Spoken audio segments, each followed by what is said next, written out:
Merci. Bonjour à vous toutes et tous. Bienvenue à ces midi et deux de la recherche à Océlia, portée par le Translab Azimut. Donc j'y reviendrai. Juste pour vous dire que ces midi et deux, ils s'inscrivent dans une histoire. En fait, il y a eu une première saison en 21-22 portée par Océlia à ce moment-là et la chaire publique des politiques sociales. Et c'était axé essentiellement sur la recherche participative. Voilà, il y a eu un moment pour engager une deuxième saison. Et donc là, on arrive dans la deuxième saison sur 2025, cette fois portée par le Translab Azimut, et avec l'idée que nos collègues de la chaire des publics des politiques sociales nous ont accordé de maintenir et de conserver ce nom. Donc merci à eux. Cette fois, l'axe qu'on a choisi en 2025, c'est la question du territoire. Donc le territoire, pourquoi le territoire? Déjà, c'est un de nos axes de recherche du Translab Azimut. Donc peut-être en dire quelque chose. Le Translab Azimut, c'est le laboratoire de recherche d'Océlia.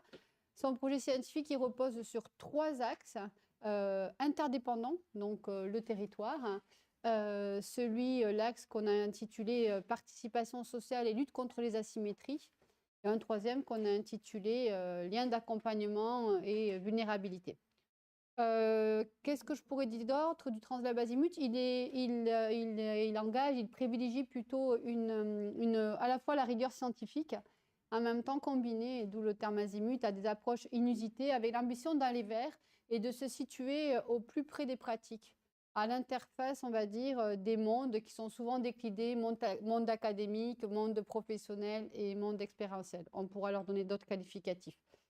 Enfin, plus largement, le Translab Azimut, c'est un espace de recherche et d'innovation qui est engagé au niveau local, national, international.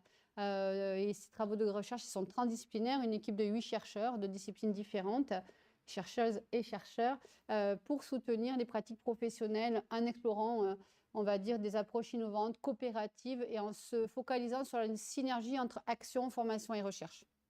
Voilà.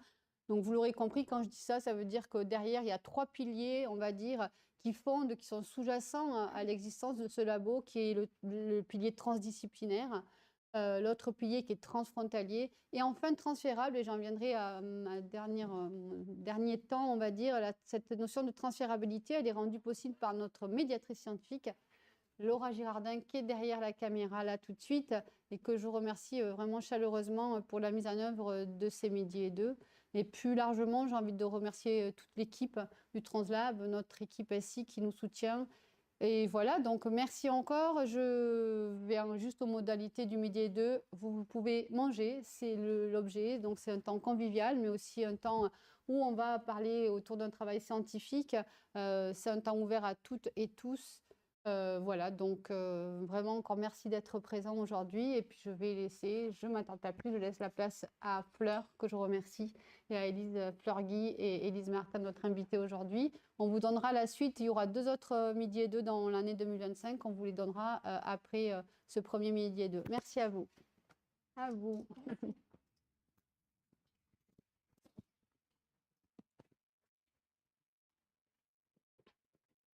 Bonjour à toutes et à tous. Merci d'être là en présentiel et puis aussi en visio.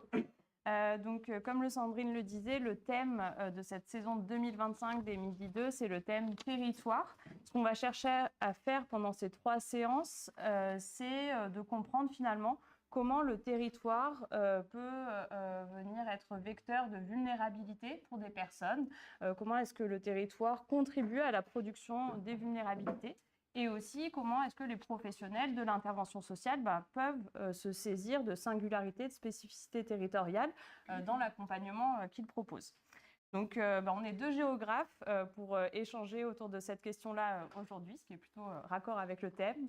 Donc moi, je suis Fleur Guy, je suis responsable de la formation au diplôme d'état d'ingénierie sociale ici à Océlia, chercheuse au Translab. Et on a le plaisir d'accueillir Élise Martin, qui est actuellement à terre en géographie à l'ENS de Lyon et qui a terminé il y a quelques mois maintenant une thèse de doctorat qui portait sur la géographie de l'accueil de populations vulnérables dans les espaces ruraux. Approche sensible de l'accompagnement de l'exil et du handicap dans 2 marges du Massif central. Donc, j'ai dit le titre un peu rapidement, mais on aura largement le temps de déployer cette recherche aujourd'hui, puisque ça va être l'objet de notre échange. Donc, on va avoir un échange sous forme de dialogue toutes les deux. Et puis, bien sûr, à la fin, on laissera un temps d'à peu près une demi-heure pour des questions à la fois dans la salle, mais aussi via le chat. Donc, n'hésitez pas à noter si vous avez des questions qui vous viennent pendant notre échange. Alors, Élise, dans ta thèse, tu parles finalement de vulnérabilité, de population vulnérable, et tu as ciblé notamment des personnes en situation de handicap et des personnes exilées. Est-ce que, pour démarrer, tu peux nous expliquer comment tu en es venue à t'intéresser à ces formes de vulnérabilité? Merci d'abord pour votre accueil à toutes et tous. Je suis ravie d'être là avec vous et avec Fleur, donc aussi géographe. Du coup, moi, j'ai fait une thèse de géographie qui s'est achevée en décembre 2024, que j'avais débutée en septembre 2018. Et j'ai choisi de donc travailler sur l'accueil de populations exilées et de populations en situation de handicap avec une déficience intellectuelle dans 2 terrains ruraux. Alors pourquoi ces 2 populations? Le choix de travailler sur l'exil et le handicap n'est pas un hasard. Je vais commencer par le handicap. Ma trajectoire personnelle m'a propulsée dans la bulle qui est le handicap, puisque j'ai été un peu spécialiste par obligation. Je me réfère à ce que dit Jean-Sébastien Heideliman, puisque donc j'ai un frère, je suis l'aînée d'une fratrie de 3, avec un frère trisomique non-verbal, avec des troubles du comportement, voire autistiques. Et donc, j'ai baigné dans une fratrie un petit peu particulière. J'ai donc été socialisée à la grande différence. Je dis grande différence parce qu'on est sur une différence radicale, on va dire. Et donc, j'ai été confrontée aussi à tout le halo qu'il y a autour du handicap, notamment des difficultés qui sont plurielles, très nombreuses, autour des prises en charge médico-sociales, autour de la santé, autour des loisirs, autour des déplacements. Autrement dit, tous les domaines de la vie quotidienne et hors quotidien. Donc, en Master 1, j'avais travaillé sur, avec cette sensibilité au handicap. En Master 1, j'avais travaillé sur les mobilités contraintes des familles qui doivent partir en Belgique pour chercher une prise en charge adaptée pour leurs proches. Donc, j'avais été en Wallonie pour enquêter sur ces Français qui sont pris en charge de l'autre côté de la frontière. Et ça avait été un premier terrain assez intense. Ensuite, je suis revenue en France. Le contexte des années 2016-2017, c'était un contexte où la question migratoire était très présente dans le débat médiatique, mais aussi en géographie. Et à Lyon, il y avait vraiment un manque de solutions. Et du coup, à plusieurs, portée par Claire Lejeune, on a monté une asso qui s'appelle Terre d'ancrage, que certains connaissent peut-être, qui est à Lyon. Dans ce même contexte, j'ai voulu aller à rebours d'une recherche sur des territoires inhospitaliers et très durs. Et du coup, je suis allée à la recherche de territoires hospitaliers. Et c'est comme ça qu'en M2, je suis arrivée jusque dans les Cévennes et j'ai travaillé sur l'accueil de personnes exilées dans les Cévennes pour aller plutôt à la rencontre de dynamique, d'hospitalité. Et voilà comment je suis arrivée sur plutôt le versant de l'exil, donc en Master 2. Puis est arrivé le Covid, donc qui a été évidemment un raz-de-marée pour toutes et tous. Et moi, je suis rentrée à Caen, donc dans ma famille, où j'ai retrouvé donc mon frère en situation de handicap, qui à l'époque était en IME à 23 ans, maintenu sous amendement Creton, donc pendant 5 ans après sa majorité, avec une absence de perspective que je qualifierais de totale. Donc, à ce moment-là, j'ai aidé ma mère dans les démarches administratives, j'ai mesuré les besoins qu'il y avait en termes d'accompagnement des familles, etc. Et j'ai cherché des gens qui étaient dans la même situation que moi. Et c'est comme ça que je suis allée à la recherche de frères et sœurs, de sœurs et frères de proches en situation de handicap avec une déficience intellectuelle sévère. Et c'est comme ça donc, que j'ai trouvé des frères et sœurs qui sont aujourd'hui à Rennes, à Lyon, à Paris. Et on a créé un collectif qui s'appelle Fraction. On a une petite page sur LinkedIn. On essaye de se déployer et on fait surtout du soutien entre pairs, mais aussi l'organisation de week-ends pour se retrouver. Et puis on essaye de faire du plaidoyer et de mener des actions de sensibilisation à la fois à la déficience intellectuelle, mais aussi à la place des frères et sœurs, qui n'est pas la même évidemment que celle des parents. Et j'irai plus loin, la place des frères et sœurs, mais pas forcément enfants-adolescents. Vous connaissez peut-être tous la pause brindille, qui est bien installée à Lyon. Mais voilà, nous, on est plutôt dans les 30-50 ans, qui sont une population de frères et sœurs, ou de sœurs et frères, plutôt encore invisibles.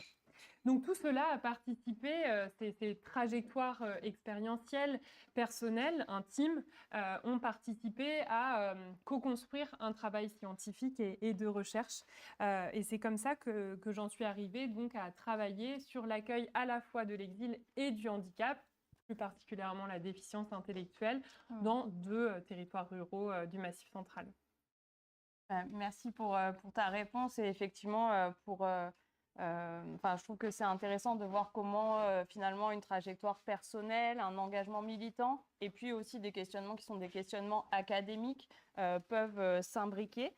Et donc maintenant, j'aimerais bien qu'on rentre un peu plus dans le détail justement de la question de la géographie qui nous rassemble autour de ce Midi 2. On est ici dans un centre de formation au travail social et on sait que la géographie n'est pas forcément une discipline qui est beaucoup représentée, même auprès de nos étudiants qui ont des cours en psychologie, en sociologie, un petit peu en géographie puisqu'on est quand même maintenant plusieurs ici et aussi ailleurs à porter ça. Mais voilà, est-ce que tu peux nous dire finalement comment est-ce qu'on travaille en géographie autour de la question de la vulnérabilité, des vulnérabilités? Alors, il y a plein de façons de travailler en géographie des vulnérabilités. La première, ce serait une approche territoriale, notamment à travers une analyse de la répartition des ESMS, donc établissements et services médico-sociaux, dans les territoires. Donc ça, il y a plusieurs géographes qui le font. Je pense à Noémie Rapegnaud, qui a travaillé sur les inégalités territoriales, puisque les répartitions de ces ESMS ne sont pas uniformes sur le territoire national, que ce soit en France métropolitaine ou ultramarine. Donc il y a toute une composante autour de la localisation et de l'organisation finalement territoriale des ESMS. Il y a un autre versant qui est celui, alors plutôt dans une géographie sociale et sensible, qui va s'intéresser aux trajectoires des personnes vulnérables, comment elles sont arrivées dans tel ou tel territoire, comment elles sont arrivées dans tel ou tel ESMS.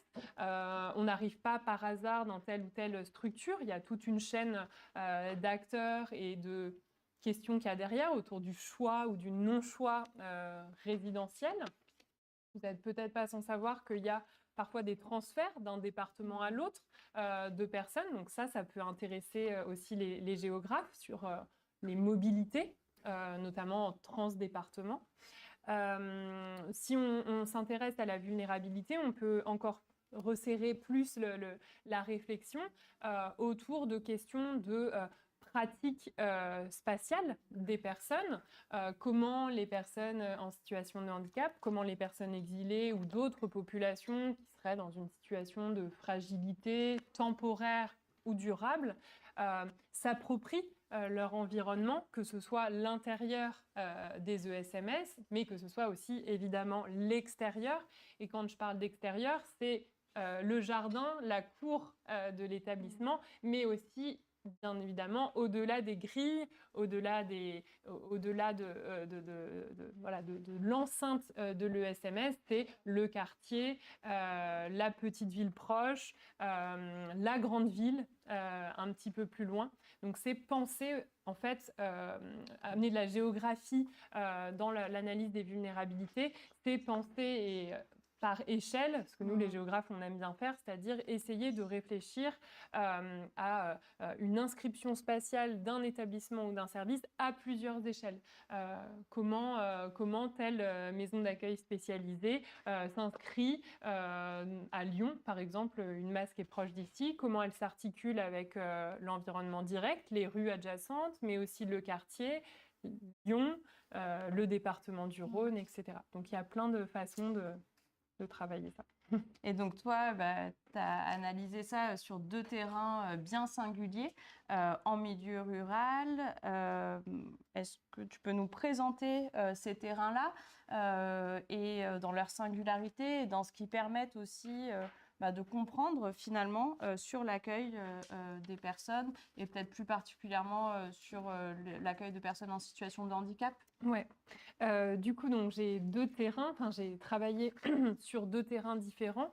Dans le Gard et en Lozère, on vous a mis une petite carte normalement dans les visuels. Donc 2 terrains qui sont situés dans la région Occitanie. Un terrain dans le Gard autour de la vallée de Saint-Jean-du-Gard. Donc on est un petit peu au nord-ouest d'Alès. Et un terrain en Lozère, dans l'ouest de la Lozère, autour de la petite ville de Marvejols. Donc 2 terrains très différents. Un terrain localisé à proximité du littoral languedocien et puis un terrain un petit peu plus en retrait, en arrière-pays un petit peu plus lointain, qui est le terrain lozérien. Alors le terrain Sevenol, c'est un terrain que je connaissais déjà en Master 2 quand j'avais travaillé sur l'exil. Donc j'avais une connaissance un petit peu, on va dire, un peu plus profonde de ce terrain-là que l'autre. L'autre, celui de Marvejols, c'est un territoire auquel je n'étais pas du tout rattachée, que je ne connaissais pas et que j'ai choisi d'étudier à l'issue d'un travail statistique. C'est le petit visuel suivant. Un travail statistique que j'ai mené à partir de la base FINES. Alors peut-être que les professionnels qui sont dans la salle connaissent. C'est la base qui donc répertorie tous les établissements et services médico-sociaux avec la localisation, le nombre de places disponibles, etc. Donc pour les géographes, c'est un outil très précieux. Et donc, j'ai essayé de voir en Occitanie, parce que je voulais travailler sur le Massif central, s'il y avait des spécificités territoriales qui ressortaient. Et en faisant ce travail de localisation grâce au fichier FINES, je me suis aperçue qu'il y avait des territoires où il y avait beaucoup de tel ou tel accueil, beaucoup d'accueil d'enfants qui ont besoin d'un accompagnement social, beaucoup d'accueil du handicap de personnes en situation de handicap adulte. Et j'ai fait ce qu'on appelle en géographie une typologie pour essayer de faire ressortir des spécificités. Et tout à coup, donc c'est là que Marvejols est apparu, puisque Marvejols est un cas assez unique, un cas un peu limite en France, puisque c'est un petit peu le berceau de l'accompagnement médico-social français dans les années 50-60. Et qu'aujourd'hui, c'est un bassin de vie qui accueille un peu plus de 1000 personnes en situation de handicap dans une trentaine d'établissements, dans un territoire assez resserré. Marvejols, la ville, c'est 4500 habitants, et le bassin de vie, c'est bien moins de 10 000 habitants. On est à 7000. Donc vous avez 1000 personnes en situation de handicap et 900 personnes employées. Notamment au Clos du Nid, donc on va y revenir, mais la grosse association gestionnaire du bassin de vie. Donc voilà comment j'ai choisi un peu les 2 terrains, un terrain que je connaissais déjà et où j'avais un ancrage préalable, et puis un nouveau terrain qu'il fallait découvrir et où il fallait, où il y avait un coût d'entrée un petit peu plus important. On parlera tout à l'heure des outils et plus particulièrement d'un outil que tu as déployé en termes d'outils d'enquête sur les terrains, mais peut-être que là tu peux nous dire comment est-ce que tu es arrivé sur tes terrains, comment tu y es entré et puis qu'est-ce que tu as mis en place en termes de méthodologie pour commencer à travailler avec ces 2 terrains-là. Ouais. Donc du coup, les 2 terrains choisis sont des territoires hyper ruraux. On vous a mis un petit visuel avec des photographies. À gauche, sur le visuel, vous avez une vue prise au-dessus de Marvejols à gauche. Et puis à droite, vous avez une vue surplombante de Saint-Jean-du-Gard. Donc 2 territoires ruraux avec donc 2 petites villes au cœur de bassins de vie très peu denses, hein, très peu d'habitants, beaucoup de forêts ou de cultures, donc 2 territoires vraiment hyper ruraux.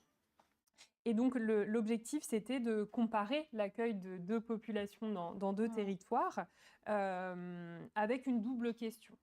Pourquoi? La première question, c'était pourquoi il y a de l'accueil, pour faire simple, pourquoi il y a de l'accueil dans ces territoires ruraux, pourquoi ici?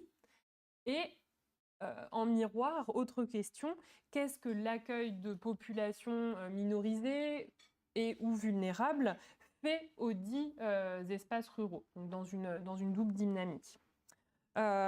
Pour répondre à ces vastes questions, j'ai eu à cœur de réfléchir à 2 niveaux autour de l'accueil, de ce que j'entends par accueil.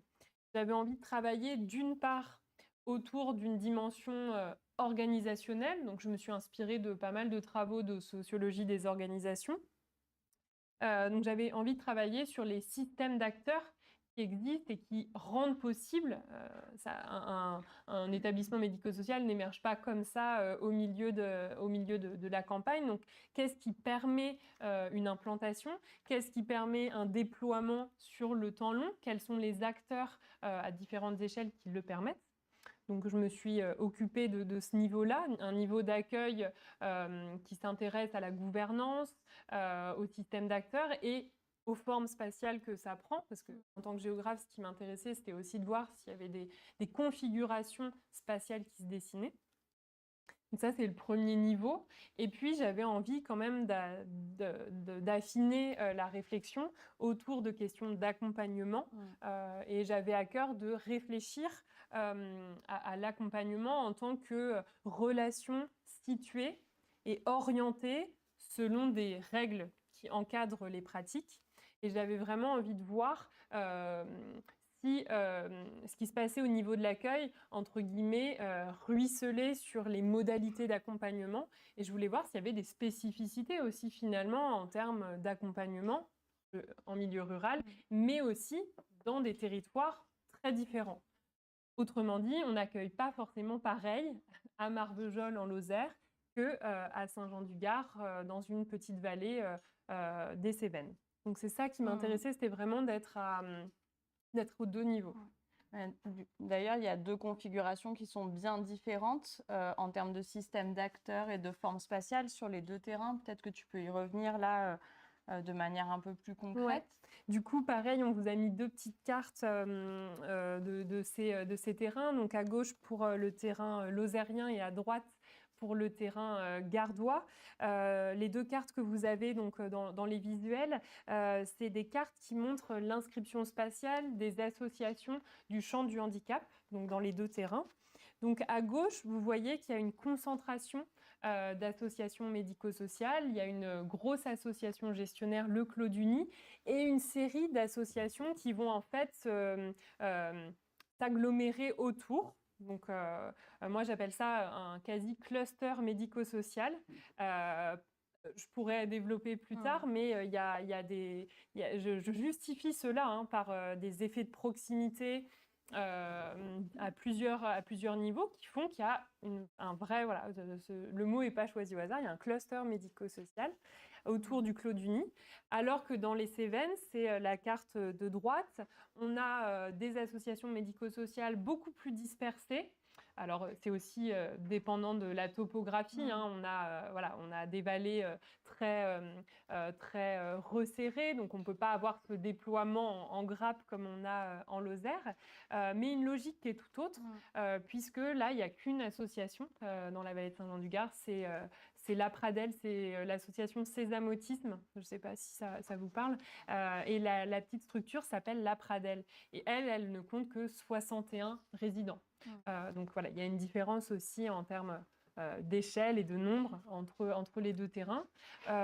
Du côté du territoire lozérien, l'organisation, elle est très verticale, avec donc cette grosse association gestionnaire, avec une direction générale qui chapeaute la trentaine d'établissements et qui est connectée donc à d'autres associations.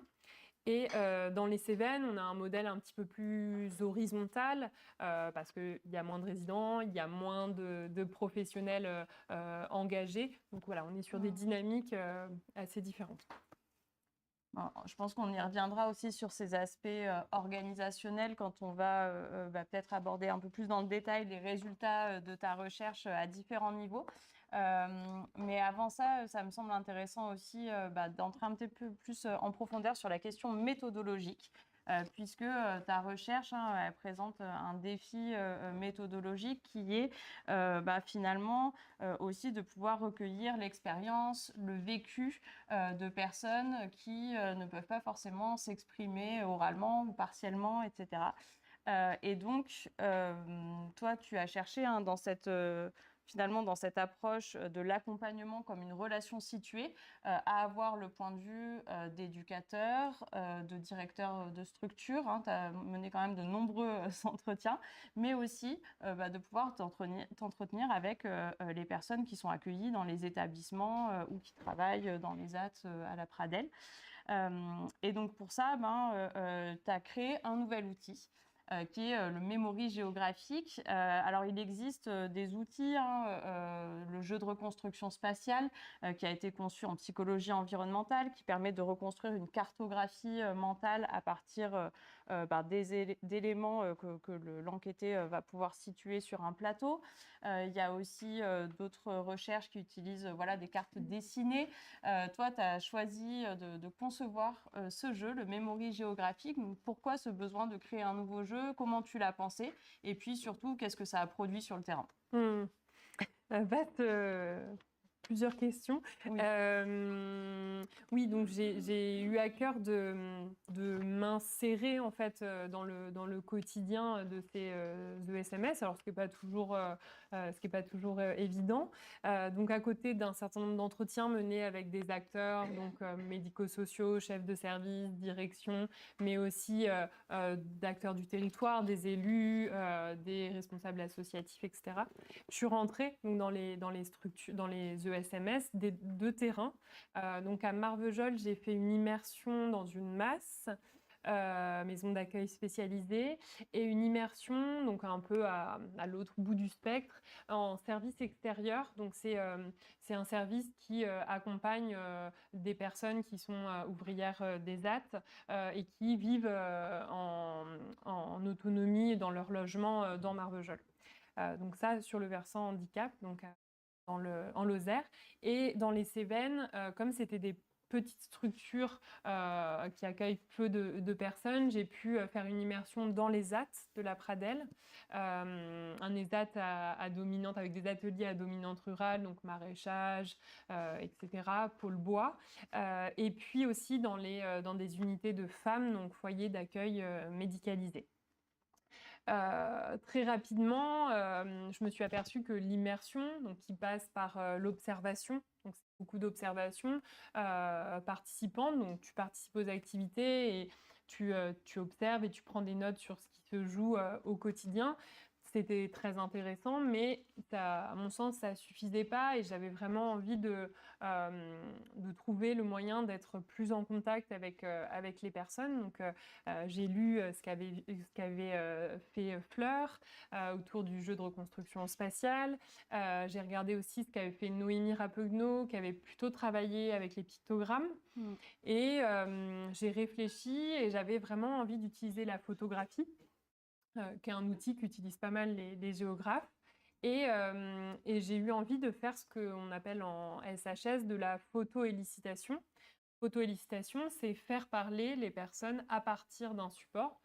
Ça peut être un dessin, ça peut être n'importe quel type d'iconographie. Et je me dis que la photographie pourrait peut-être être parlante pour les personnes. Et du coup, alors c'était un petit peu expérimental, j'ai pris des photographies sur mes terrains de plusieurs types de lieux. Donc, des photographies de commerce, des photographies de lieux publics, des photographies de carrefour, parce que un carrefour routier dans un espace rural où il y a peu d'axes routiers, bah, ça peut être facilement identifié par certaines et certains. Donc une pluralité de lieux dans un périmètre quand même assez restreint, puisque j'ai pris des photographies donc, à Marvejols et à Saint-Jean-du-Gard d'abord. Et puis aussi dans les grandes villes les plus proches, donc les villes, ce qu'on appelle en géographie les villes supérieures de la hiérarchie urbaine, donc Alès pour les Cévennes et Mende pour la Lozère, pour voir aussi si ça faisait réagir les personnes rencontrées. Donc le jeu du memory, c'est simple, c'est juste que j'ai tiré les photos en double pour avoir donc des paires de photographies, donc je vous les ai apportées ici. C'est tout simplement donc des photographies imprimées au format carré, assez grandes parce que à manipuler c'est quand même plus facile que des toutes petites icônes. Alors c'est expérimental, donc si on avait voulu faire un jeu vraiment joli, on aurait pu plastifier ou derrière faire un emballage un petit peu plus jeu. Mais donc je suis arrivée avec ces cartes. Donc on a joué, si tu veux faire passer. Ouais. On a joué donc à ce jeu dans plusieurs endroits. Il suffit d'une table, donc c'est très facile, c'est pas encombrant. Donc on a joué dans les salles à manger des lieux de vie, on a joué dans les salons, dans des espaces publics, des lieux publics aussi. Je pense à la maison du service public de Marvejols, où j'avais fait aussi des parties avec des personnes exilées qui prenaient des cours de français là-bas. Et du coup, ça a été un outil qui a plutôt bien fonctionné. Enfin, j'avais pas non plus énormément d'attentes. J'avais des objectifs scientifiques derrière, mais voilà, je ne partais pas du principe que ça allait non seulement révolutionner la science, et qu'en plus, je partais pas du principe que ça allait être un outil participatif qui allait donner la parole à toutes et tous. Non, c'était vraiment pas l'enjeu. L'enjeu, c'était déjà d'avoir quelque chose à apporter en tant que scientifique sur le terrain, parce que c'est pas toujours évident d'être juste dans l'observation et de la participation, mais de venir rien apporter aussi en échange. Et ce jeu-là, il a d'abord permis de créer un lien avec les personnes et de casser les codes d'un entretien classique qui sont des codes qui sont assez intimidants. Et du coup, ça a plutôt bien fonctionné.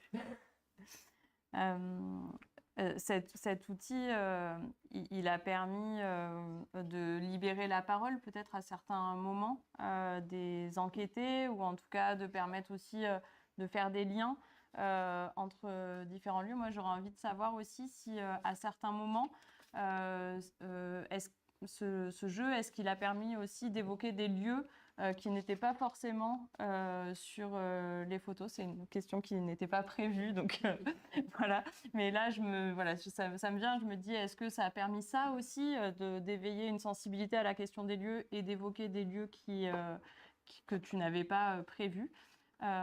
Déjà, cette question-là. Du coup, donc, en fait, ce dispositif, en termes de réflexion scientifique, ça s'est un petit peu construit sur le terrain, et ça a donné, alors évidemment déjà ça a été un médiateur, un objet qui a permis de créer du lien et qui permettait aussi aux personnes de se sentir libres de participer à une discussion. C'est-à-dire qu'un entretien individuel, c'est assez restreint, comme son nom l'indique, on est en face à face. Un focus group, ce qu'en SHS on appelle un focus group, donc quand on est plusieurs dans la pièce, il y a quand même des contraintes. Il faut être tous et toutes assises à une place pour un temps donné. C'est quand même relativement cadré. Là, l'idée du jeu, c'était qu'en fait, quiconque voulait venir participer pouvait arriver, s'asseoir et repartir. Et que parfois, c'était un espace-temps un peu mouvant. Moi, sur le coup, ça ne me dérangeait pas. Après, pour un traitement scientifique et pour faire émerger aussi la donnée derrière, parfois, ce n'est pas toujours évident quand vous avez déjà, pas utiliser le même nombre de cartes à chaque fois. Quand les interlocutrices, interlocuteurs ont changé au cours de la partie, parfois, c'est pas évident, mais ça faisait partie du jeu. Au niveau de ce que j'ai pu tirer d'un point de vue géographique de ce jeu, il y a plusieurs choses.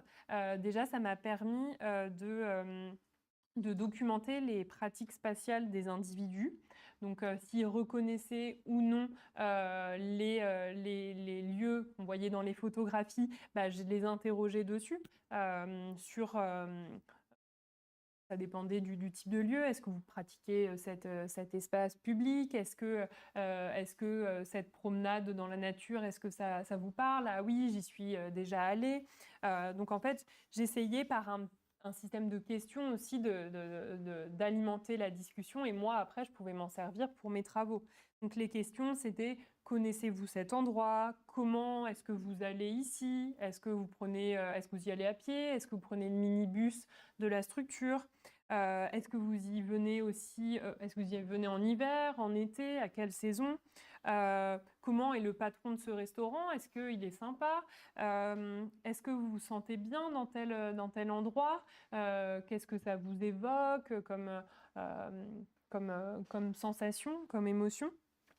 Donc, ça a permis de documenter les pratiques spatiales des individus, mais aussi de tracer, si vous voulez, des points de convergence aussi entre les populations étudiées. C'est-à-dire que ça m'a permis aussi de voir qu'il y avait des centralités qui émergeaient, donc des lieux qui étaient fréquentés en commun par les gens que je rencontrais en situation de handicap, mais aussi des personnes exilées. Donc, ça peut permettre de montrer qu'il y a des lieux qui sont en fait primordiaux. Donc, je pense par exemple aux arrêts de bus qui sont très structurants dans la géographie des personnes. Je pense à des services publics. Je parlais de la Maison France Travail de Marvejols. C'est le lieu où j'ai trouvé le plus de monde dans cette petite ville.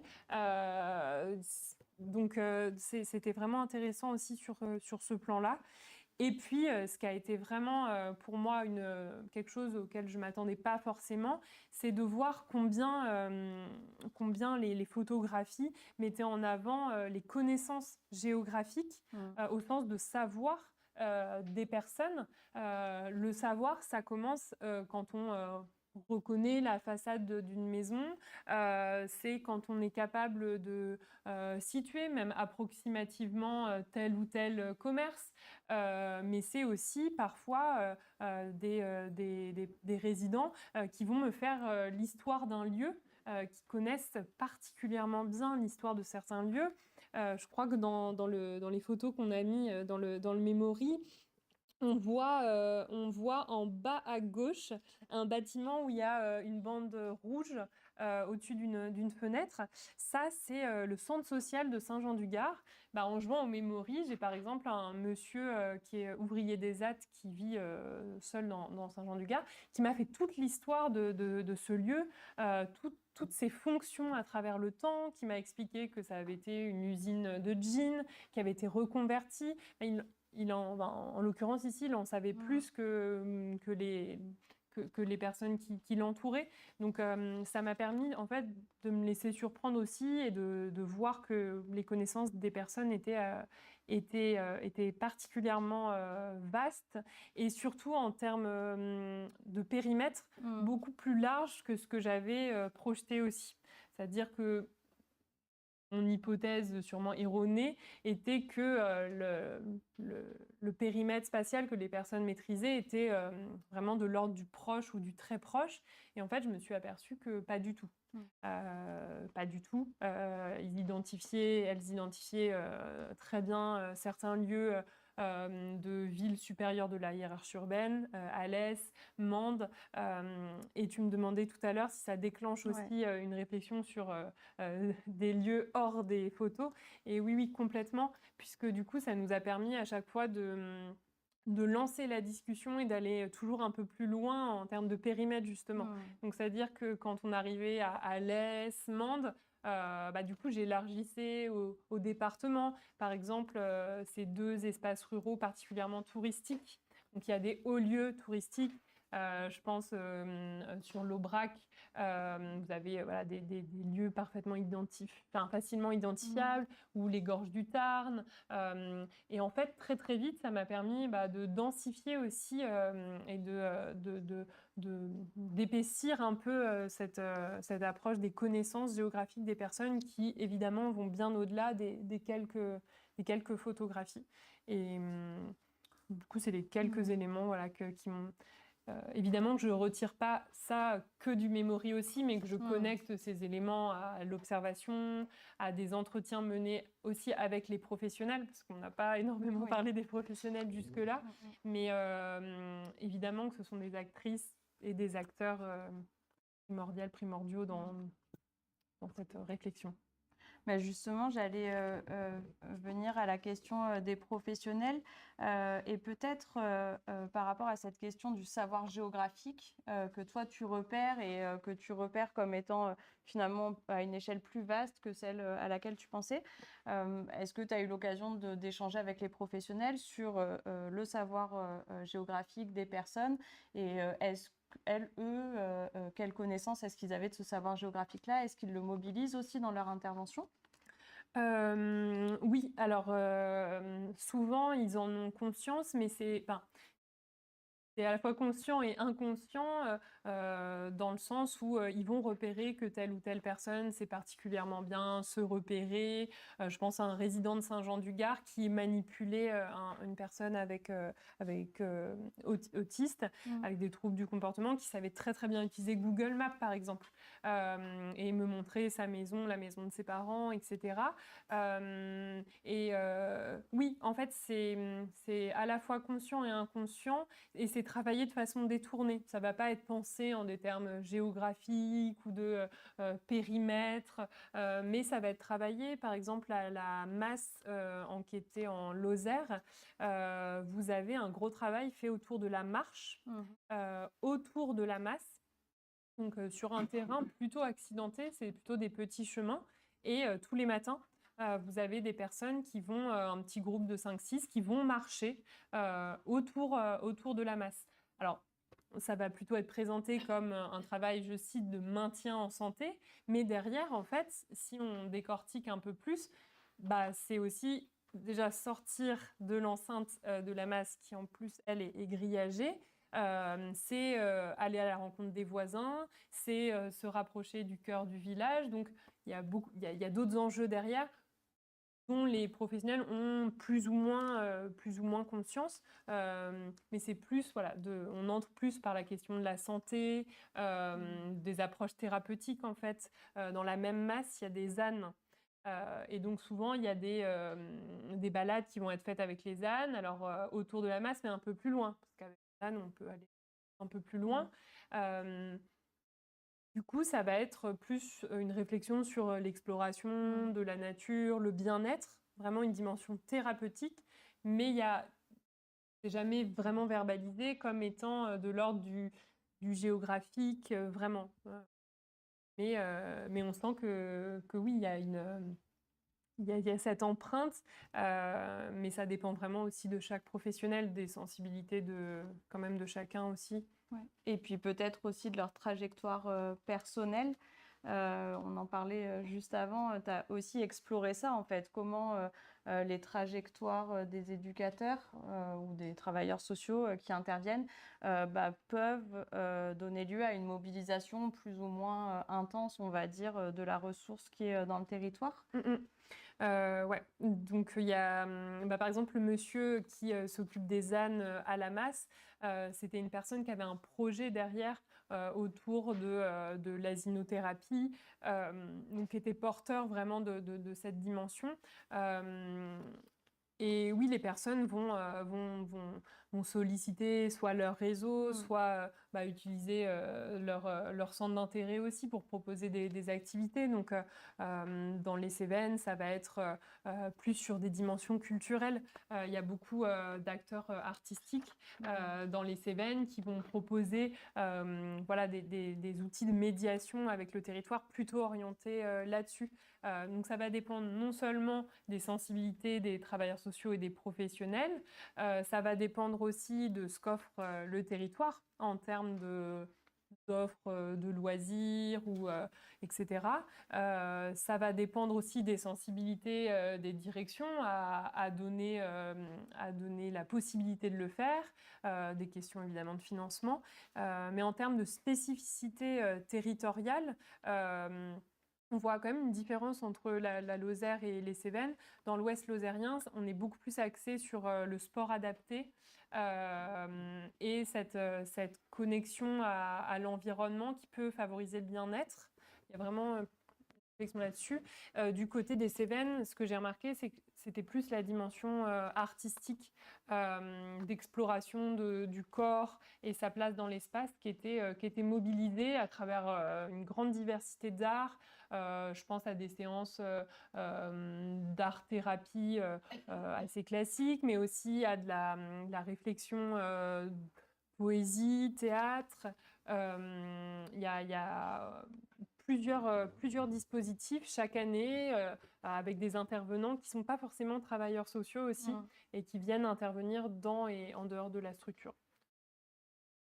Tu as évoqué là les éducateurs et puis aussi la sensibilité des directions et ça m'amène au cas plus particulier de la Pradelle dont tu as fait part aussi dans un article puisque sur cette association, il y a eu une reconfiguration institutionnelle, une fusion de deux associations et dont tu expliques qu'en fait, elle a eu un réel impact aussi sur finalement l'ancrage local de l'établissement.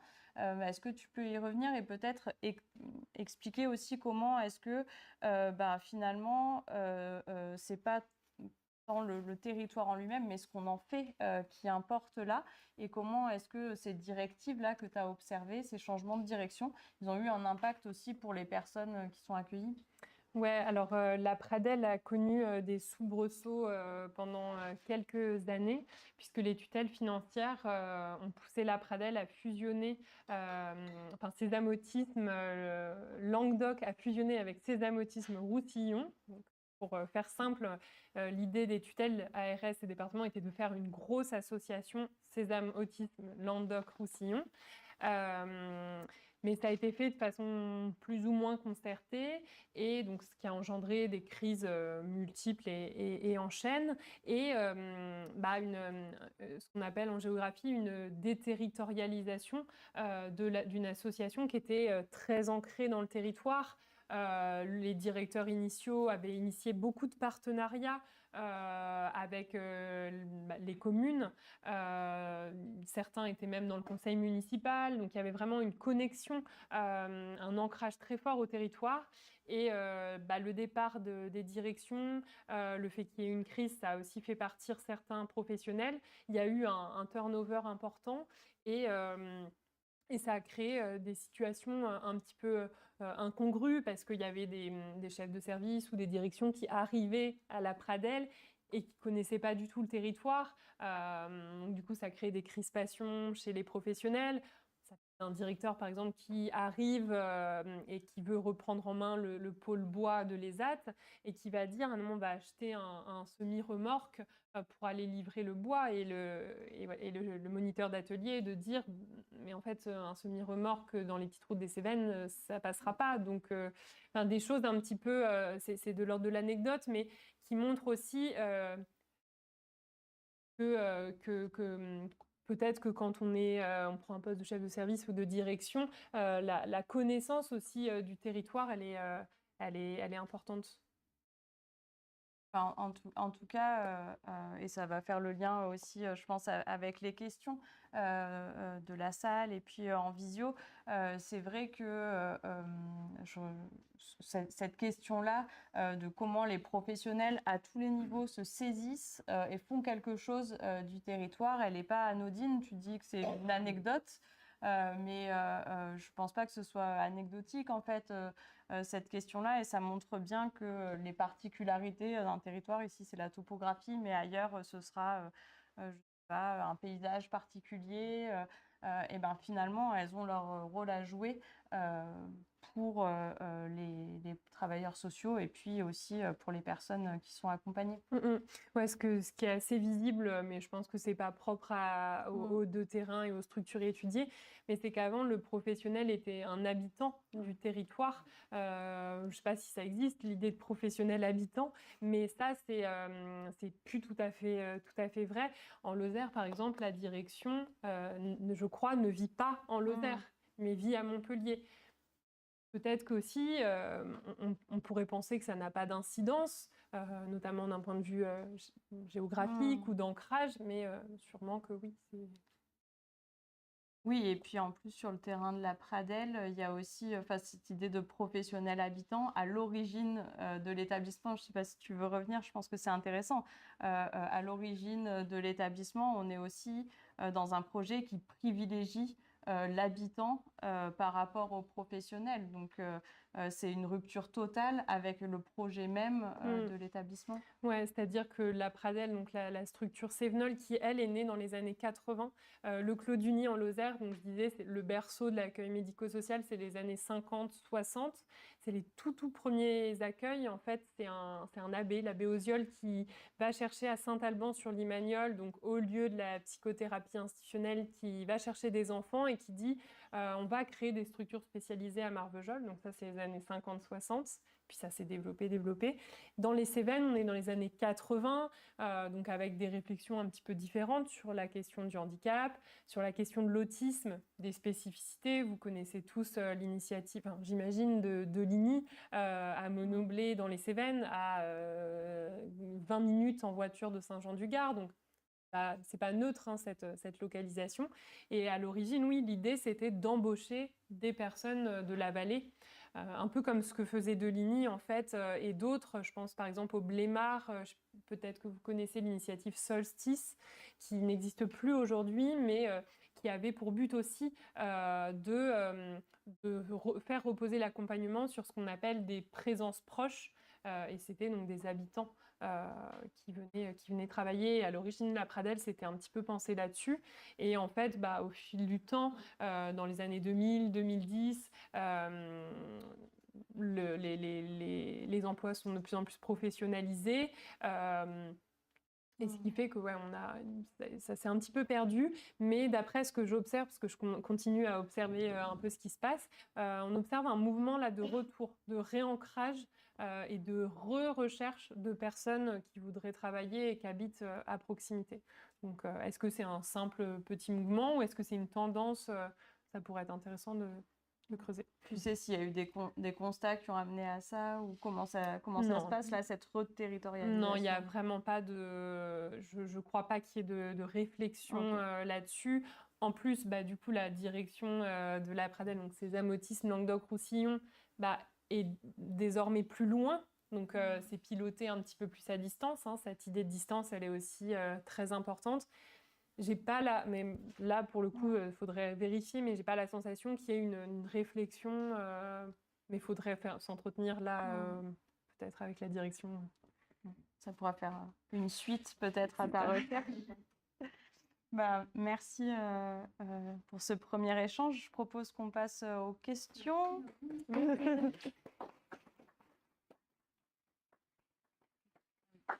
Donc là, c'est la partie... On va prendre la tablette pour voir les questions dans le chat. C'est une première, ce format en visio retransmis sur YouTube, donc pardonnez-nous. Je découvre les questions en même temps que je te les pose. Faites-vous une place à de la géographie radicale et critique? Est-ce conciliable avec une approche terrain sensible? Comment arrivez-vous à valoriser votre travail scientifique sur cette thématique? 3 questions. Je l'ai répété. Attends, alors on va commencer par la première. Oui. Comment faire une géographie critique et radicale? C'est une excellente question. Sur la question du handicap et de l'institution, on peut vite être tenté d'être dans quelque chose, pour le coup, de très radical, il faut bannir les institutions au sens de gros établissements.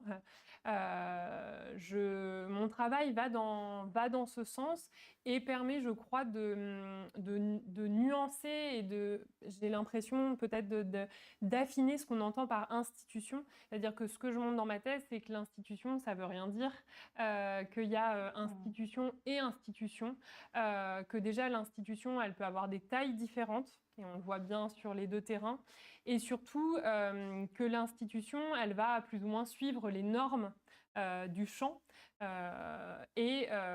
Typiquement, la Pradelle, c'était une institution, mais faiblement institutionnalisée, qui prenait ses distances par rapport à ce qu'on appelle, ce que Castoriadis appelle l'institué, c'est-à-dire les normes données, et qu'on était dans quelque chose d'expérimental, qui travaillait avec le terrain. Donc je pense que mon approche critique, elle vise à alimenter une réflexion autour de l'institution qui ne serait pas pour ou contre l'institution, qui, à mon sens, tourne un peu à vide, mais aller un petit peu plus loin. Et ça demande un travail difficile parce qu'on est obligé de passer par différents niveaux, par cette approche sensible, donc au plus près des personnes, mais aussi de s'intéresser à l'organisation. Et c'est là où la sociologie des organisations m'a énormément aidée. Les travaux de Benoît Cré, Magali Roblet, Claveran, qui ont travaillé sur ce qui se joue en fait d'un point de vue organisationnel, m'a aidé à prendre du recul. Donc moi je dis pas que je fais de la géographie critique, je dis pas que je fais de la géographie sensible, je fais un peu de tout en même temps, et j'essaye d'affiner cette réflexion autour de l'institution. Après, ce que je fais du côté de Fraction, donc le collectif, nourrit aussi la réflexion scientifique, et voilà, ça pose question aussi sur des manières de faire, manières de militer, et tout ça est constamment en réflexion. Ouais. Et l'autre question, c'était comment arrivez-vous à valoriser votre travail scientifique sur cette thématique? La thématique, laquelle? Alors, peut-être du memory, des approches sensibles. Oui, ou peut-être, je pense, la thématique générale des vulnérabilités en milieu rural. Ouais, en fait, c'est la première fois que je parle devant des professionnels et j'en suis vraiment ravie. Parce que souvent, les personnes qui sont intéressées par ce travail, ça va être sur un versant, donc géographie sensible, autour des outils quand même, le memory, parce que ça peut être utilisé dans d'autres types de recherches. Et je suis vraiment, vraiment contente d'avoir des professionnels et des étudiants devant moi, parce que l'objectif, c'est aussi que ça puisse donner des idées, ou pourquoi pas, c'est un jeu très facile à faire et qui coûte pas grand-chose en termes de production, qu'on peut adapter aux différents âges de la vie, etc. Et du coup, je suis vraiment contente de pouvoir en parler et voilà, déjà en discuter, c'est chouette. Alors, y a d'autres questions justement sur le memory. Je vais te les livrer. 2 questions sur le memory géographique. Comment les personnes s'exprimaient sur les images, verbalement ou avec d'autres moyens? Peut-être on va démarrer avec celle-là, puis après il y en a d'autres qui suivent. Ouais, alors verbalement pour certains des phrases construites, beaucoup de mots, etc. Pour d'autres, plutôt une position de retrait et des bruits ou des rictus, un sourire, un mouvement, donc parfois ça aussi. Parfois c'était la plupart du temps sans professionnel, mais notamment je pense au foyer d'accueil médicalisé de Saint-Jean-du-Gard. Il y avait un éducateur qui était en orbite, et je trouvais que c'était assez intéressant parce qu'il essayait de se faire discret, parce qu'il voulait pas interférer trop dans ce qui se jouait. Mais parfois, quand j'avais du mal à décoder, il pouvait arriver et décoder. Et je trouvais que c'était intéressant qu'il arrive un peu en support, mais de façon subtile. Ok. Est-ce qu'il y a d'autres questions sur le memory ou peut-être Ouais. on peut faire... Ah, ben non, on continue sur le memory et puis après, ouais, on on verra laisse la salle. Justement, c'est la même personne et c'est un étudiant que j'encadre dans son mémoire de master, pour tout vous dire. Et je pense que vous pourrez aussi peut-être échanger. Donc, il demande, ce jeu a-t-il été repris par les équipes éducatives? Avez-vous repéré que les personnes s'appropriaient davantage le territoire par le jeu? Pour l'instant, alors il y avait un bon retour des équipes. Je crois pas qu'ils s'en sont resservis parce qu'en fait, je suis repartie avec les photos, mais c'est vrai que je pourrais les doubler et laisser un paquet de jeux dans les structures. Mais c'est vrai qu'on n'en a pas. Ça pose la question aussi de la restitution, du retour. Là, il va falloir aussi retourner encore sur le terrain. Du coup, j'y suis pas retournée. J'ai soutenu en décembre et la dernière fois que j'y étais, c'était l'été dernier. Mais là, j'ai pour projet peut-être d'aller en mai, notamment en Lozère. Ok. Il y a une autre question, mais je la garde pour la suite. Oui. S'il y a des questions dans la salle ou des remarques, des réactions, c'est pas forcément. Non, j'en aurais eu à un moment donné. Béatrice, Samuel, allez-y. Moi, j'étais intéressée parce que je suis chercheuse et que je travaille avec des personnes qui ont une déficience intellectuelle et que voilà, c'est chaque fois facile de recueillir leurs paroles. Du coup, j'aurais bien aimé t'entendre sur comment tu t'es débrouillé de ça, comment tu as fait, qu'est-ce que tu en as fait. Alors, du memory, j'ai entendu, mais je pense qu'il n'y a pas que ça comme manière de recueillir leurs paroles. Je suis curieuse de t'entendre là-dessus. Je vais juste retranscrire pour que les personnes qui nous écoutent à distance puissent avoir accès à la question, qui est comment est-ce que finalement tu as pu recueillir la parole au-delà du memory géographique avec des personnes qui ont une déficience intellectuelle. Du coup, pareil, j'arrivais avec... J'ai essayé le moins d'idées préconçues de comment les choses allaient se dérouler, forte de mon expérience aussi avec mon frère qui te prend toujours à contre-pied, donc je m'étais dit qu'il fallait pas... Voilà. Et du coup, la parole, elle est, moi, c'est l'aspect spatial et territorial aussi qui m'intéresse. Ça a été quand même beaucoup d'observations et beaucoup en fait de discussions informelles avec les personnes. Ça va être à la fin d'un repas, une telle qui va me dire « Ah, mais j'ai trop envie de te montrer ma chambre ». Donc elle va me montrer sa chambre et la chambre c'est hyper intéressant parce que c'est un espace où on peut enfin être à deux. C'est une entrée dans un espace qui est l'espace par excellence quand même de la personne à soi parce que toutes les personnes rencontrées avaient une chambre individuelle. Du coup, des moments comme ça, beaucoup de moments informels, ça va être à l'ESAT, dans un atelier d'ESAT, quand on est en train de faire quelque chose, on se pose et on discute. Ça va être des interpellations aussi dans la rue. Par exemple, à Saint-Jean-du-Gard, c'est tout petit, donc 3 rues, le soir, quand tu fais tes courses, c'est aussi des discussions. Du coup, c'est aussi accepter que le temps de la recherche, c'est tu es là, donc ça peut être tout le temps en fait. Ça peut être du matin au soir tant que tu es sorti de là où tu dors finalement. Ça a été la parole, mais ça a été aussi beaucoup les gestes dans les maisons d'accueil spécialisées, notamment je pense à celle de Lozère. J'ai accompagné les groupes à la piscine ou dans plusieurs types d'activités. Et à chaque fois, c'était des moments assez précieux qui m'offraient des clés de compréhension, pas seulement pendant l'activité, mais aussi ce qui était intéressant, c'était le parcours, le trajet. Déjà, monter dans un minibus, c'est 20 minutes hyper intéressantes pour analyser les interactions qu'on eut entre les personnes. Le trajet en lui-même est aussi comme son nom l'indique, vraiment un voyage. Donc plein de moments, donc beaucoup d'observations, beaucoup de... essayer de vivre pas au jour le jour, mais de reconfigurer un peu ces pratiques du terrain, toujours sur le terrain. Et du coup, je me permets de rebondir. Comment faire que ces données recueillies dans un temps informel, elles soient vraiment recueillies et s'inscrivent ensuite dans le cadre de la démarche scientifique? Donc, je retranscris.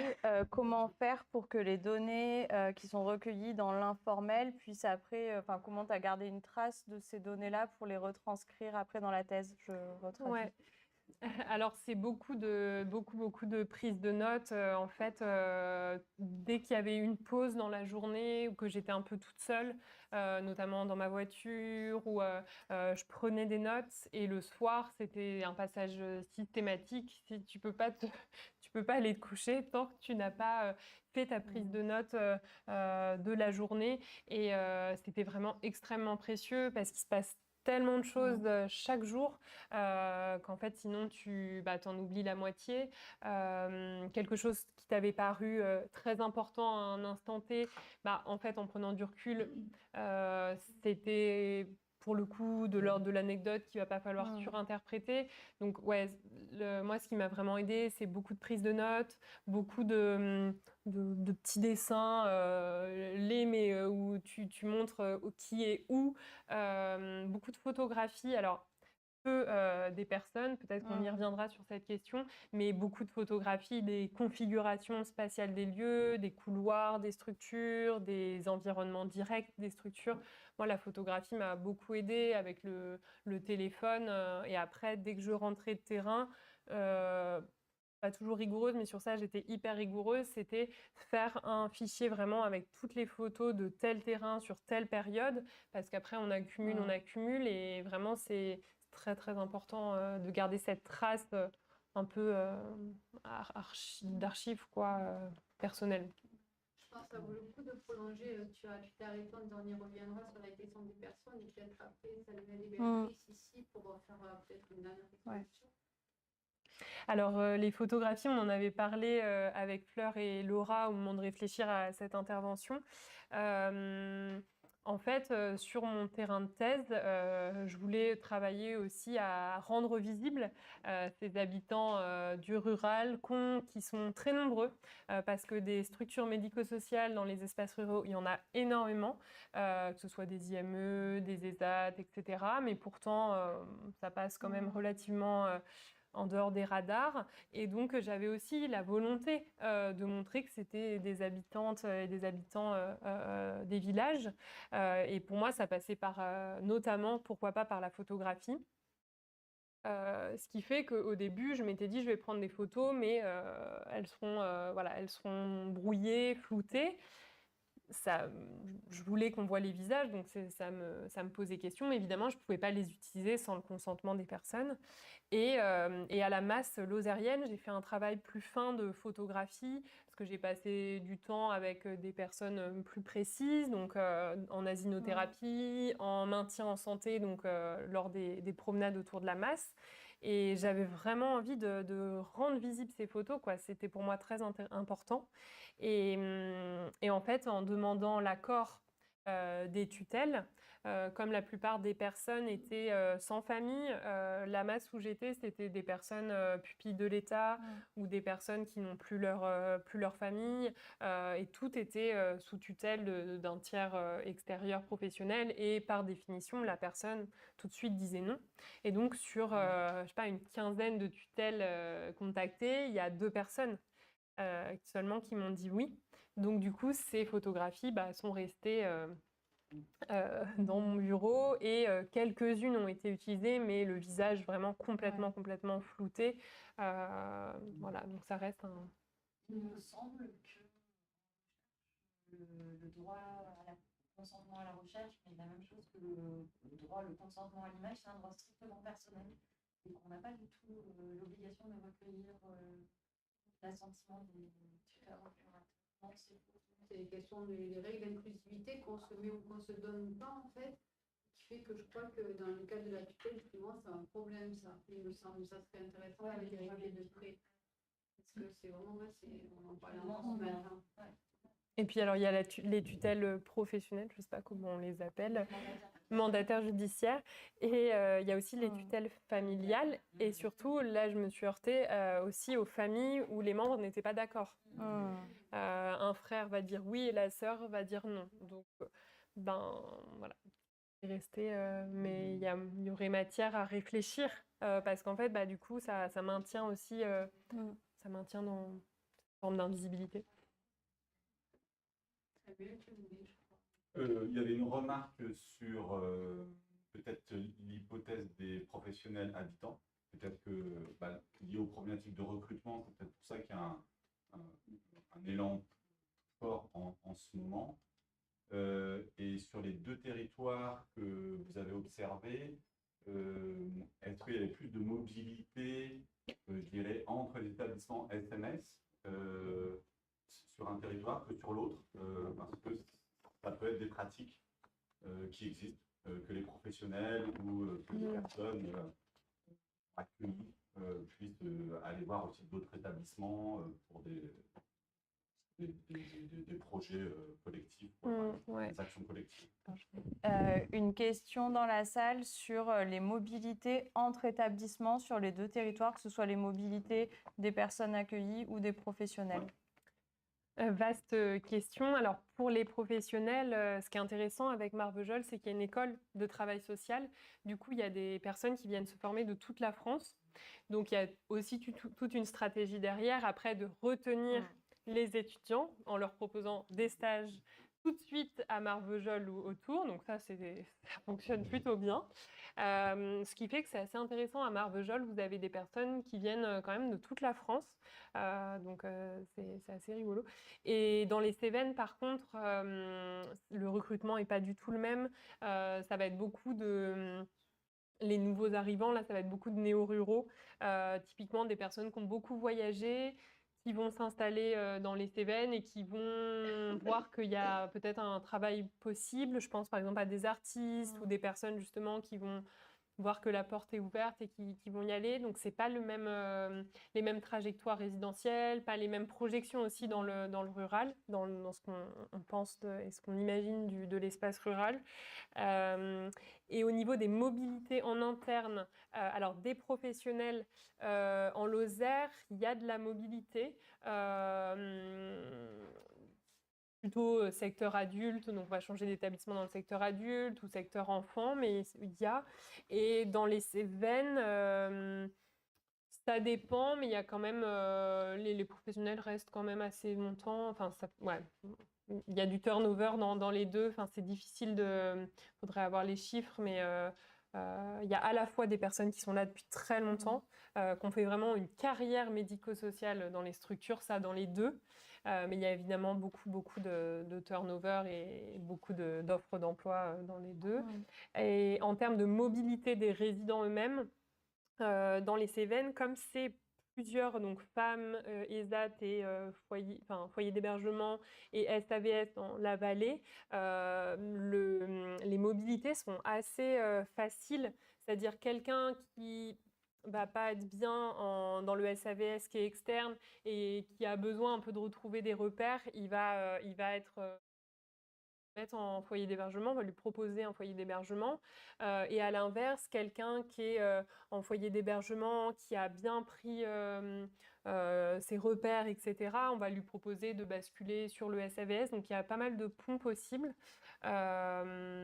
En foyer d'accueil médicalisé, beaucoup moins. En masse, pareil, une fois que la personne à une place, il y a beaucoup moins de mobilité et on pourra peut-être en reparler après, mais il y a quand même un hiatus très grand entre la partie ESAT, foyer d'hébergement, SAVS, et la partie maison d'accueil spécialisée, foyer d'accueil médicalisé, foyer de vie. Mais alors là, ça rejoint aussi des questionnements qu'on a avec Fraction et des questions que je me pose sur cette dynamique d'enfermement spatio-temporel et d'absence de possibilité de changement dans ces structures que je trouve beaucoup plus fortes qu'en ESAT, foyer d'hébergement, SAVS. Mais c'est un autre débat. Il y avait une question de Béatrice et puis après aussi, ouais. Donc, merci beaucoup. Je voulais revenir à la construction, comment vous avez présenté la construction de votre thèse, parce qu'au départ, il y a deux populations vulnérables, donc il y avait les exilés, et c'était votre premier terrain. Vous avez choisi par rapport à ce que vous avez appelé ces caractéristiques d'hospitalité. Je trouvais ça intéressant, cette dimension d'hospitalité pour travailler géographiquement l'ancrage territorial des pratiques professionnelles. Et en fait, après, quand vous avez zoomé un petit peu sur le travail le plus récent, on n'est pas revenu sur ces populations exilées. Alors, je ne sais pas si elles faisaient toujours partie de la thèse ou pas. Et auquel cas, moi, je me demandais si, bon, d'une part, le regard géographique amène pas cette question d'hospitalité. Enfin, je trouve que voilà, c'est pas un peu spécifique cette discipline. Et également, est-ce que ça amène pas, travailler en termes d'hospitalité, à s'intéresser à des ressources pour l'action qui ne sont pas que professionnelles et institutionnelles, et à des maillages en fait qui sont extra-institutionnels, enfin extra-établissements. Et alors peut-être qu'à travers la figure des professionnels habitants, on commence déjà à l'attraper, hein, parce qu'on voit que chaque fois on parle d'habitants, les artistes qui font de la médiation, ce sont des gens qui habitent ici. Voilà, je me demandais à la fois ce que le fait d'avoir cette double population exilée d'un côté qui ne bénéficie pas de la même offre, je dirais, médico-sociale ou de la même offre institutionnelle que les personnes en situation de handicap, et d'autre part, l'approche en termes d'hospitalité apportée comme renouveau, je trouvais, pour regarder un peu l'intervention, en fait. Hein, ce que Frédéric Bayer, qui a d'ailleurs été passé par le collège coopératif à l'époque et qui a fait une thèse de sociologie sur toute l'assistance auprès des personnes exilées, appelle de ressources infra-institutionnelles. C'est le maillage un peu qu'on ne perçoit pas quand on a un regard centré sur les organisations, en fait. Je redis en résumé la question. Non, pas de souci.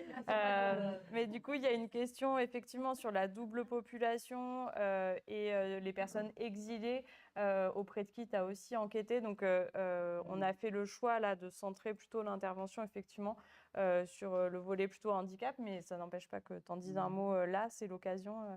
Et sur l'approche en termes d'hospitalité, voilà. Qu'est-ce que ça apporte? Qu'est-ce que ça apporte? Alors du coup, oui, là j'ai parlé beaucoup du handicap, mais la thèse porte sur les deux groupes. Donc, qui évidemment vivent des situations extrêmement différentes, mais que j'ai pu, il y a certaines lignes de fuite qui se dessinent sur la question du non-choix résidentiel, par exemple. Sur le fait qu'on arrive dans l'espace rural alors qu'on ne l'a pas forcément choisi. Pour les deux populations, c'était assez visible. Sur des questions plus générales de stigmatisation et d'invisibilisation, donc d'un point de vue un peu plus anthropologique. Et après, donc, ce que j'ai fait, c'est que j'ai aussi fait des immersions donc, auprès de structures et dispositifs qui accompagnent les personnes exilées, notamment à Marvejols. Ce que j'ai vu, c'est que les logiques organisationnelles et les configurations spatiales qu'on trouve sur le handicap, on les trouve aussi sur l'exil. Donc à Marvejols, dans le bassin de vie de Marvejols, on est sur un accueil essentiellement étatique, avec des associations mandatées par l'État qui vont répondre à des appels d'offres et qui vont accueillir donc en CAO, en CADA. Dans les Cévennes, il y a eu des tentatives, mais ça n'a pas fonctionné. Et donc, dans les Cévennes, sur le versant exil, on a donc, ce que vous appelez un maillage, donc essentiellement un maillage de collectifs d'habitants, collectifs villageois. Là, je renvoie aux travaux de William Berthaumière et Christophe Imbert, qui sont tous les deux géographes et qui ont travaillé sur l'Ariège. Ça ressemble en termes de configuration aux Cévennes, et qui parle d'un rhizome d'accueil. Et en effet, on trouve tout à fait ça dans les Cévennes, avec des villages et des collectifs villageois qui vont accueillir et qui vont être plutôt bien connectés entre eux. Donc deux logiques territoriales assez différentes. À Marvejols, il y a beaucoup moins ce côté infra, il y a du bénévolat, mais dans des associations reconnues, nationales, type Secours catholique, etc. Et il y a beaucoup moins ce côté moins visible et rhizomatique, donc souterrain, quoi. Et l'autre question, l'hospitalité. L'hospitalité, c'est aussi un concept qui m'a permis de penser ensemble exil et handicap, en rentrant autour de la question aussi de la différence et de l'accueil de quelqu'un qui serait autre. Donc pour ça, j'ai utilisé les travaux de Johan Stavo de Bauge. Je ne sais pas si vous le connaissez. Il est en Suisse, je crois. Et il a beaucoup travaillé sur la question de l'arrivée de l'autre dans la communauté. En l'occurrence ici, la communauté rurale. Et c'est ce qui m'a permis aussi de réfléchir à l'articulation entre l'accueil, le territoire et l'autre. Et du coup, ça donne aussi des choses intéressantes sur un territoire qui va accepter dans sa communauté une population et pas une autre. Donc voilà, il y a beaucoup de hiérarchies qui sont faites. Dans ma thèse, je parle du bon handicapé, du bon migrant, des logiques qu'on trouve, qu'on trouve dans les deux populations aussi. Merci. Il nous reste 5 minutes. Je propose qu'on prenne les questions, vos questions, et puis il en restera une. Mais voilà, que je citerai. On verra si tu réponds ou pas, parce qu'elle est large. Du coup, nous en avons deux. Du coup, pourquoi vous avez choisi de faire de cibler que les personnes en situation de handicap qui ont des déficiences intellectuelles, parce qu'il y a aussi les troubles 10. Et je suis une personne qui a des troubles 10. Je me demandais pourquoi vous avez choisi ce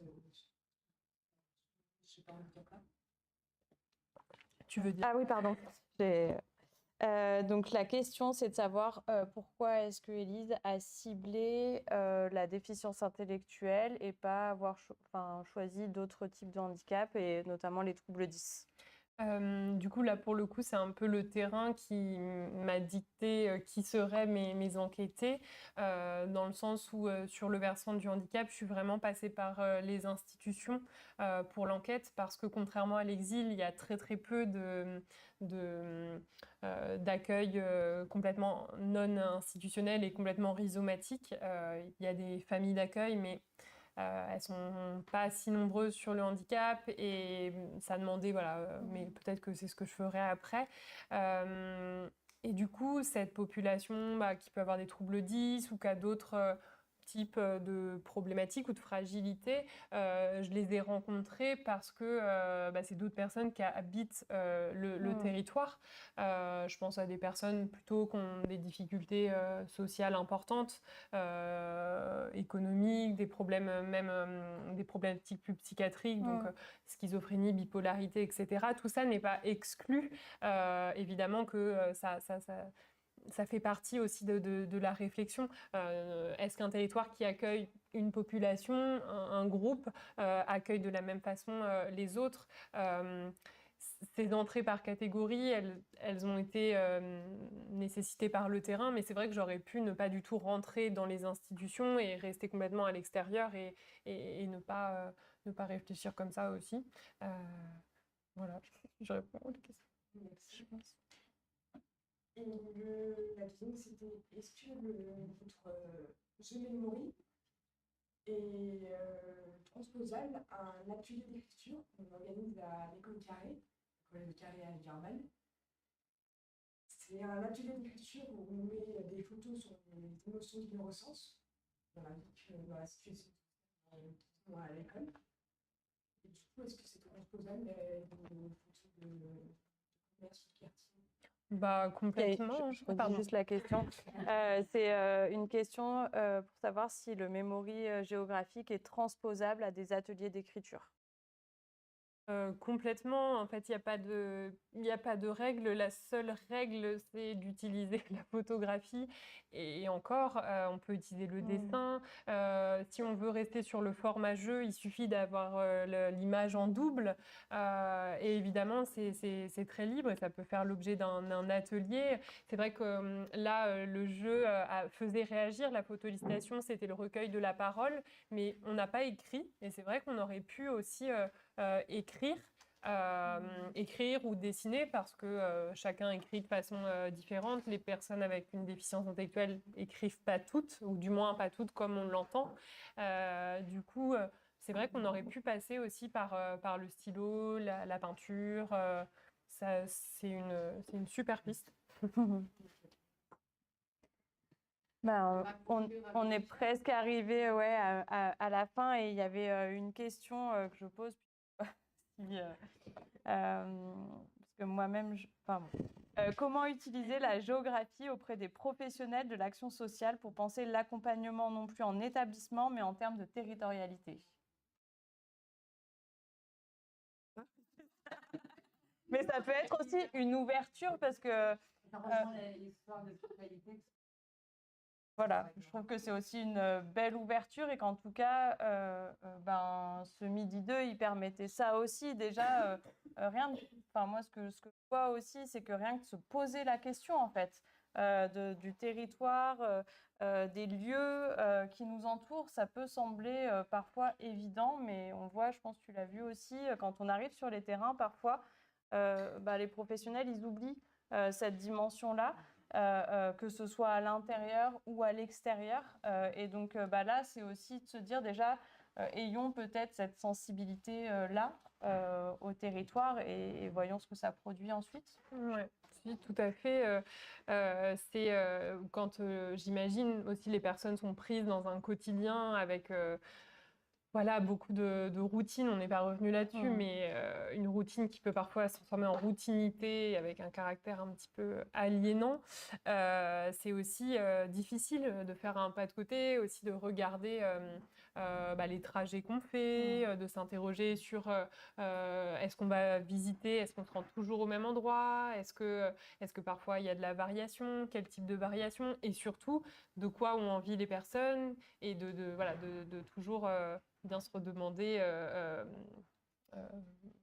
pour quel but, pour qui, donc plein de questions qui se posent. Et oui, évidemment qu'il y a du travail, mais c'est surtout que oui, c'est pas toujours conscientisé et que bien souvent, en fait, il y a des petits mécanismes qui se mettent en place et d'en parler, voilà, ça déclenche aussi une réflexion et une attention, alors pas de chaque seconde sur la prise en charge de la dimension spatiale ou du territoire au quotidien, mais des petits réflexes qui peuvent être intéressant. Et là, pour rejoindre le versant plus personnel, quand je vois la structure dans laquelle est mon frère, la réflexion sur l'extérieur est encore très très très très faible, et le recueil de la parole et des besoins et des envies de la personne, on est encore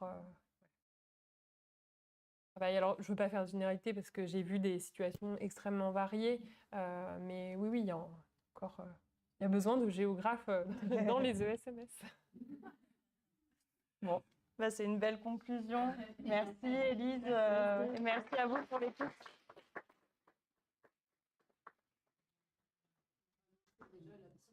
Oui.